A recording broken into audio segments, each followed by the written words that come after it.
بسم اللہ الرحمن الرحیم نحمدہ ونصلی علی رسولہ الکریم۔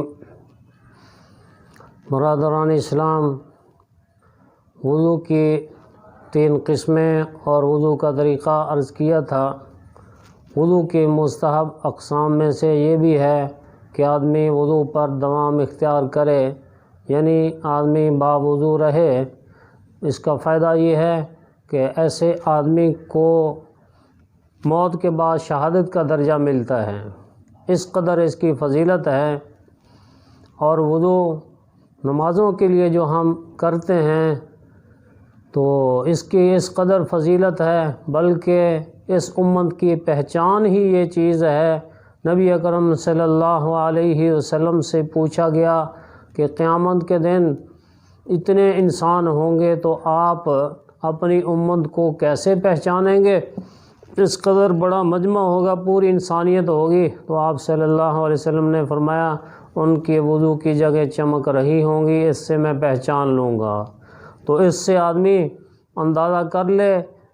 اور لمحہ فکریہ ہے، جو حضرات نماز نہیں پڑھتے، وضو نہیں کرتے، تو نبی اکرم صلی اللہ علیہ وسلم کیسے ان کو پہچانیں گے؟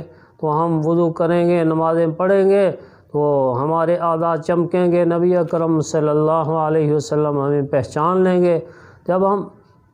جب آپ صلی اللہ علیہ وسلم ہمیں پہچان لیں گے تو پھر ہمارے لیے تمام کام آسان ہو جائیں گے اللہ کے فضل سے۔ تو وضو کے مستحب اور مندوب مقامات میں سے یہ بھی ہے کہ کوئی آدمی میت کو غسل دینے لگے، پہلے وہ وضو کر لے۔ اسی طرح میت کو جب اٹھا کر لے جائیں تو اس وقت وضو کر لے، یہ مستحب ہے، مندوب ہے۔ اور نماز جنازے کے لیے وضو وہ تو ضروری ہے۔ تو وضو کی 3 قسمیں بیان کی تھیں، عرض کی تھیں کہ وضو فرض ہے، واجب ہے اور مندوب ہے، یعنی مستحب ہے، بہتر ہے بہت سے مقامات پہ وضو کر لینا۔ اور وضو کے چند مسائل اب ذکر کیے جاتے ہیں کہ جب آدمی وضو کرتا ہے، بعض دفعہ ناخنوں میں کچھ میل کچیل ہو جاتی ہے، تو میل کچیل ناخنوں کے اندر اگر ہے تو بھی وضو ہو جاتا ہے، اس لیے کہ یہ پانی کے سرایت کرنے سے مانع نہیں ہوتی۔ اور اگر ناخنوں کے اندر آٹا ہے، بعض دفعہ عورتیں آٹا گوندتی ہیں اور ناخنوں کے اندر کچھ آٹا رہ جاتا ہے، اگر آٹا وہ تر ہے تو پھر وضو ہو جاتا ہے، اور اگر آٹا ناخنوں کے اندر خشک ہو گیا ہے تو پھر وضو نہیں ہوتا۔ تو آٹے کو نکال کر وضو کرنا ضروری ہے۔ اور اگر ناخنوں کے اوپر کسی عورت نے ناخن پالش لگائی ہوئی ہے یا کوئی ایسی چیز اعضائے وضو پر کسی جگہ پہ لگی ہوئی ہے کہ جس کی تہ جم جاتی ہے، پانی اس کے اندر سرایت نہیں کرتا، تو ایسی چیز کو اتار کر وضو کرنا ضروری ہے، ورنہ وضو نہیں ہوگا۔ جب وضو نہیں ہوگا تو نماز نہیں ہوگی۔ اس لیے بہت زیادہ احتیاط کی ضرورت ہے کہ آدمی ایسی چیزیں اپنے بدن پہ لگانے سے بچے اور اعضائے وضو پر لگانے سے بچے جو وضو کے لیے مانع بن جاتی ہیں۔ اگر کسی آدمی نے وضو کر لیا تھا، بعد میں کوئی ناخن وغیرہ اپنا کاٹ لیا ہے وضو کے بعد، تو وضو دوبارہ کرنا ضروری نہیں ہے، اور نہ ہی جہاں سے ناخن کاٹا ہے اس جگہ کو بھی دوبارہ دھونا ضروری نہیں ہے، پہلا وضو کافی ہے۔ اگر کسی آدمی کے اعضائے وضو میں سے کسی جگہ پر کوئی زخم ہے تو زخم کو دھونا نقصان دہ ہے، تو آدمی زخم کے اوپر پانی نہ بہائے، تو اس جگہ پہ پانی نہ بہائے، اس کو نہ دھوئے، بلکہ ہاتھ تر کر کے اس زخم کے اوپر پھیر لے، اس کو مسح کہتے ہیں۔ تو اس زخم کی جگہ کا مسح کر لیں۔ اگر مسح کرنے سے بھی زخم کو نقصان پہنچتا ہے تو پھر اس کا مسح بھی نہ کرے، اس کو ویسے ہی چھوڑ دے اور باقی جگہ ارد گرد والی دھو لے۔ اگر کسی آدمی نے زخم کو پانی سے بچانے کے لیے اور زخم کی حفاظت کے لیے زخم کے اوپر پٹی باندھی ہوئی ہے، تو اب اس پٹی کو کھول کر مسح کرنا زخم کے اوپر نقصان دہ ہے، یا کھول کر اس کو دھونا نقصان دہ ہے، تو اس صورت میں آدمی اس پٹی کے اوپر ہی مسح کر سکتا ہے، تو اس پٹی کے اوپر مسح کر لیں تو بھی وضو درست ہو جاتا ہے۔ تو یہ وہ مسائل ہیں جو عام طور پہ پیش آتے ہیں، اور کن چیزوں سے وضو ٹوٹ جاتا ہے تو یہ بھی یاد رکھنا ضروری ہے۔ تو انسان کے جسم سے اگر کوئی چیز پیشاب کے راستوں سے نکلے تو جو چیز بھی ہو، پیشاب ہو، جو چیز بھی ہو، تو ان جگہوں سے نکلنے کی صورت میں وضو ٹوٹ جاتا ہے۔ اور جو باقی بدن ہے آدمی کا، کسی جگہ سے اگر خون نکل آیا ہے یا پیپ نکل آئی ہے تو اس سے بھی وضو ٹوٹ جاتا ہے۔ البتہ اس کے لیے یہ شرط ہے کہ وہ خون ہے یا پیپ ہے اتنی مقدار ہو کہ زخم کے اوپر باہر نکل کر وہ چل پڑے، اتنی مقدار ہو۔ اگر صرف اپنی جگہ پہ خون ظاہر ہوا ہے اور آگے چلا نہیں ہے تو پھر اس سے وضو نہیں ٹوٹتا۔ اتنی مقدار ہو کہ باہر نکل کر وہ بہنے کی مقدار ہو، چلنے کی مقدار ہو، تو پھر اس سے وضو ٹوٹ جاتا ہے۔ بعض اوقات منہ کے اندر تھوک میں خون ظاہر ہوتا ہے تو اس میں تفصیل ہے۔ اگر خون کم مقدار میں ہے، جو تھوکا ہے آدمی نے اس کے اندر خون کا کچھ اثر ہے لیکن سفیدی غالب ہے یا وہ زردی میل ہے تھوک، تو اس صورت میں وضو نہیں ٹوٹے گا۔ اور اگر خون تھوک کے اندر برابر ہے یا تھوک کے اندر غالب ہے تو تھوک کا رنگ سرخی میل ہے تو اس صورت میں وضو ٹوٹ جائے گا، تو وضو کا دوبارہ کرنا ضروری ہے۔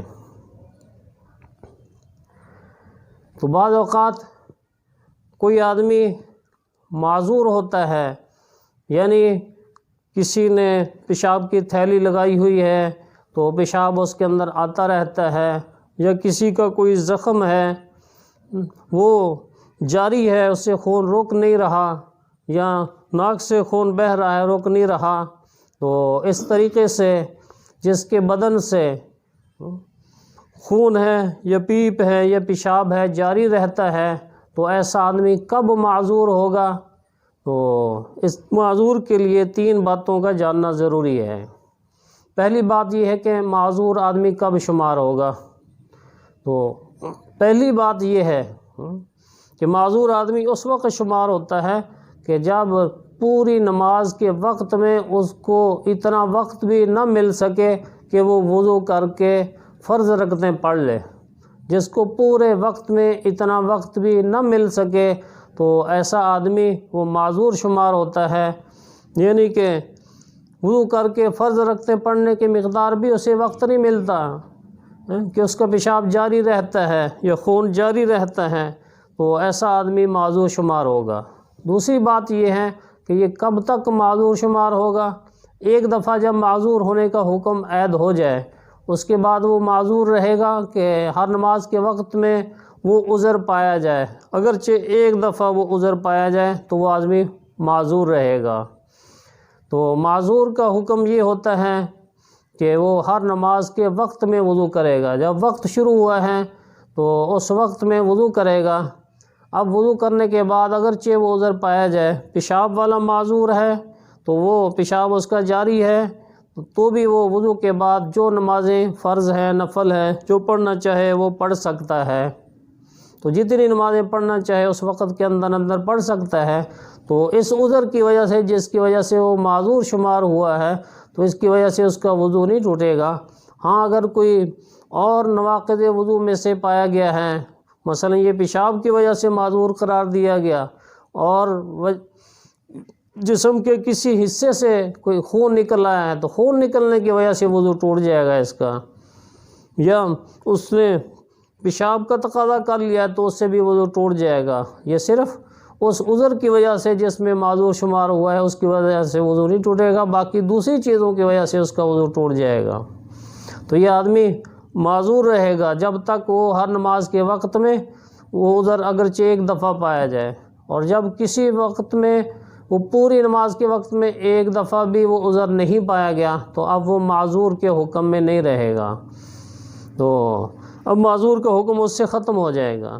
تو یہ دو باتیں کہ آدمی معذور کب ہوتا ہے اور کب تک رہتا ہے، تو ان کو ذہن میں رکھے آدمی۔ اور تیسری بات یہ ہے کہ معذور آدمی کے کپڑوں کا کیا حکم ہے۔ جس کے بدن سے نجاست رک نہیں رہی، کپڑے ناپاک ہو جاتے ہیں، پیشاب جاری ہے کسی کا، کپڑے تبدیل کرتے ہیں تو فوراً پھر ناپاک ہو جاتے ہیں، تبدیل کرتے ہیں فوراً پھر ناپاک ہو جاتے ہیں، یا کوئی زخم ہے بہہ رہا ہے تو اس سے خون نکل رہا ہے، تو کپڑے تبدیل کریں فوراً پھر ناپاک ہو جاتے ہیں۔ اتنی دیر بھی وہ پیشاب یا خون اس کا نہیں رکتا کہ وہ وضو کر کے کپڑے تبدیل کر کے نماز پڑھ سکے، تو ایسا آدمی کپڑوں کے بارے میں بھی معذور شمار ہوگا، تو وہ انہی کپڑوں میں پھر نماز پڑھ سکتا ہے، اسے کپڑے تبدیل کرنا ضروری نہیں ہے۔ اس لیے کہ جب کپڑے وہ پاک رہتے نہیں ہیں تو پھر تبدیل کرنے کا فائدہ نہیں ہوگا، تو وہ انہی کپڑوں میں نماز پڑھ سکتا ہے۔ بعض لوگ اس صورت میں نماز ہی چھوڑ دیتے ہیں، تو یہ بہت غلط کرتے ہیں۔ تو جہاں شریعت نے رعایت دی ہے تو آدمی اس رعایت سے فائدہ اٹھائے اور اپنے فرض کو سر انجام دے، نماز ہرگز نہ چھوڑے۔ اللہ تعالی ہم سب کو مسائل سمجھنے کی اور ان پہ عمل کرنے کی توفیق عطا فرمائے۔